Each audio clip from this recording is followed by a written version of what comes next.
is Michael Wilbon from Pardon the Interruption. Wilbon joins us on the program. How are you, Mike? I'm pretty good. How are you? I'm doing okay. You seem fired up, more fired up this year on Pardon the Interruption than you have in previous years. Is that true, or is that me maybe reading things into it? I don't assess the show. I really don't. I just do it. I don't, sit down and grade it. It's possible. I'm not going to, and because I can't sit here and say, Dan, and admonish you. I don't know. Your observation is going to be as good on this as most anyone's because you know me throughout my entire time in this world, and maybe it's possible. I don't. If that's the case, I don't know why it would be.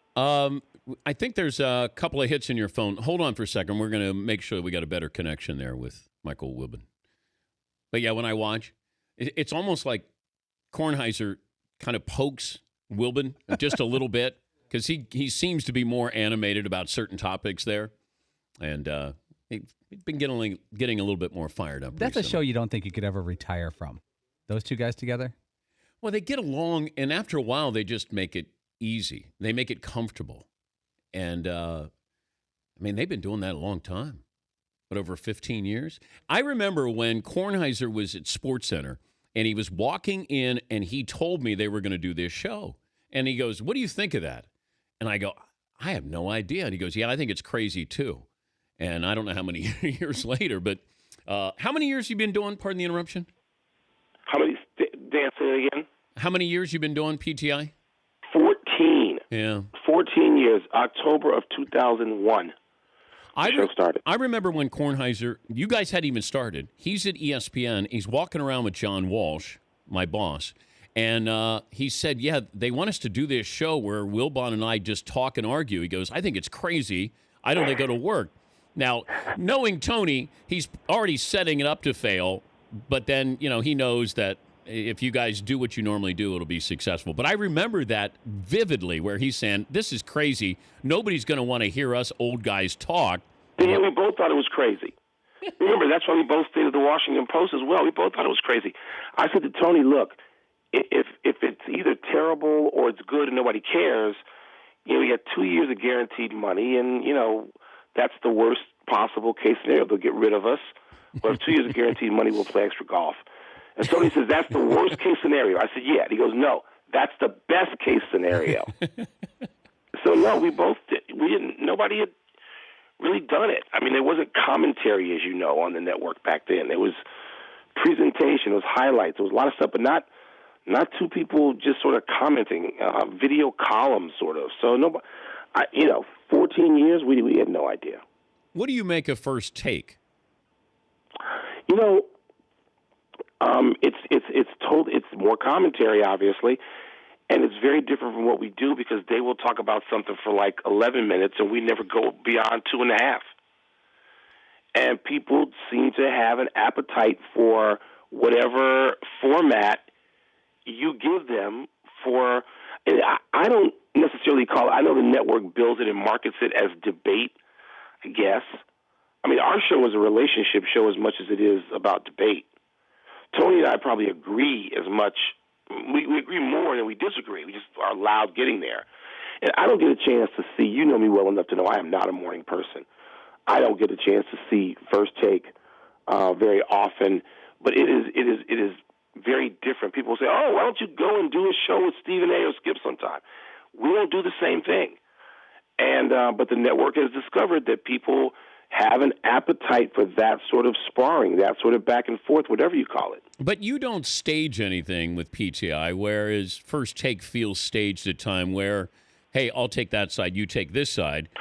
See, I don't see it enough to know that. I don't have a sense of how they prepare for it. And you're right, we don't. And people say, don't you ever get angry at each other? We do in the moment. I recall it ever lasting to the next day or something. But I don't know how they prepare for their show because I rarely get to see it. I've been on First Take a couple of times, but I hardly ever get to see it. He's Michael Wilbon from Pardon the Interruption, joining us, Dan Patrick Show. I mentioned that, Kevin Durant came out in defense of Kobe Bryant and saying, you media members, you got your wish. He's going to retire. You're kicking him while he's down. And it was surprising to hear it, Michael, because I don't know what Kevin Durant's really getting at there. Is he getting at defending Kobe, or is this – he seems to have this odd relationship with the media, and this adds to it. What did you make of that? The same thing you did, except I don't parse anything that the professional athletes or people in public life say. I just don't. Kevin Durant wanted to rant. That's what he seems to want to do increasingly. And I just talked to Kevin. I had two great conversations with Kevin recently. One here in Washington when he was here a couple of weeks ago, and one, I don't know, in Chicago a couple of weeks before that. And it's not like he gave me anything juicy about free agency and coming up and whether he's going to come back home to Washington, which everybody here wants. But it was a normal conversation with Kevin Durant like I've been having for 10 years.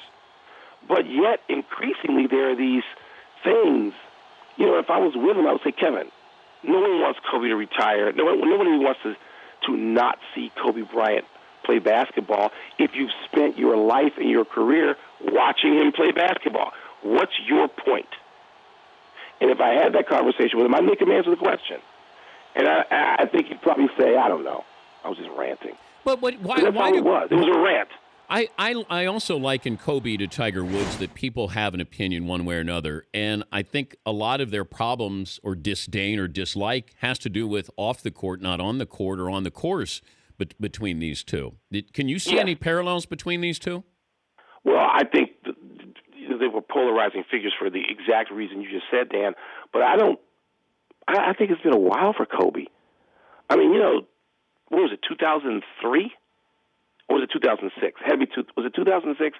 If it was 2003, we're talking 12, almost 13 years ago. It's a long time. I mean, that's in the world we live in, the social media world. People can form opinions and change them completely and do 180s. I don't hear the vitriol directed at Kobe in the last 5, 6, 7 years that was directed at him earlier when he was involved in the Colorado situation. I haven't heard that at all. Now, maybe I've been spending too much time in L.A., where he is obviously the most beloved athlete in many years. But I don't hear that. I don't hear when he goes on the road. I don't hear when he's here in Washington or when I'm covering a game when he's in Chicago. So I think that comparison was very legitimate when people hated Kobe a little bit. But I haven't heard that for a while. But do you think this is more media-driven than fan-driven? What is media-driven? That the reaction to Kobe and, the reaction to Kobe is he was great. The only reaction I've heard is he in the top 10 or top 5 or top 15. I don't. What reaction? Where am I living? I don't hear a bunch of Kobe Bryant hate. Yeah, but then what's Kevin Durant lashing out at the media? See, you're paying way too much attention to Kevin Durant. I'm not. Again, I know Kevin because he's from this area. I've been to Kevin's home. I know Kevin. I pay no attention to those sort of rants. I got more to do with my day. But Durant is not setting the agenda for me in terms of how people feel about Kobe Bryant, because I have no idea what he's talking about. Have we given the Warriors enough credit? Yeah, the Warriors are getting proper credit. Okay, all right. Because look, Dan, last night I watched all of that. You got to get up at a preposterous hour every morning, so maybe you didn't see all of it. Well, I got to get up to watch First Take. That's why I go to bed earlier. I stayed up and watched all of it, which is why my voice sounds like it sounds now. On the East Coast, and so they're must-see TV to me. I don't, I watch them. I got a 7-year-old, and we have a rule he can only stay up and watch them on the weekends because the game start at 10:30 in the East usually when they're at home, and I don't know anybody who doesn't love the Warriors.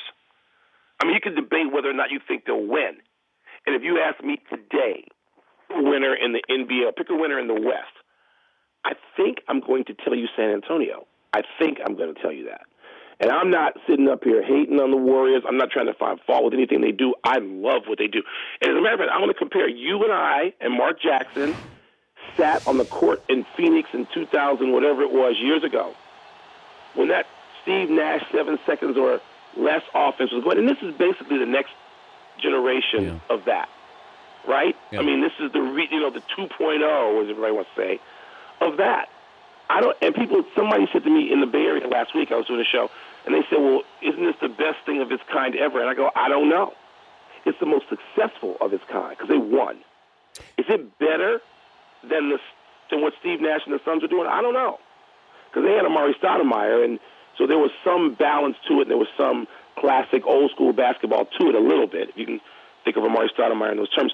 But I love it. I think that they are getting full credit and respect, at least in the basketball industry. Now, are there teams and coaches out there who are still saying to themselves, we're going to get them. We're going to get them this time? Yes, LeBron better be saying that. But well, I think that's the magic right now of the season, Dan, at least to me. Well, I think that they're better than the Suns because they play defense. So their style is helped out. Phoenix didn't force any turn, like they weren't. Their defense didn't create anything. That's right. Golden State's defense can also help them offensively, and I think Phoenix had to be like no higher than in their best year. They would have been 20th in defense, and of course, Golden State's been top 5 the last 3 years. Yeah, at least the last 2. So, all right, here you go. This is yes or no. Will the Warriors get to 73 wins? No. Okay. No. I'm there with you. Yesterday, Tony and I were saying, okay, what's the number somebody's going to reach? 72 or 73 for losses. Oh, yeah. I think 73 for losses could be reached by 2 teams. Can 2 teams get there? Look, the 76ers are better than the Lakers. They're going to beat the Lakers tonight in Philly. You guarantee it? It's going to make Kobe really miserable. You're going to guarantee it? I don't want to guarantee. I don't want to get the Mamba mad at me before he comes to Washington tomorrow. But I think Philly has got to be licking his chops here. Do you think the Lakers are better than Philly? No.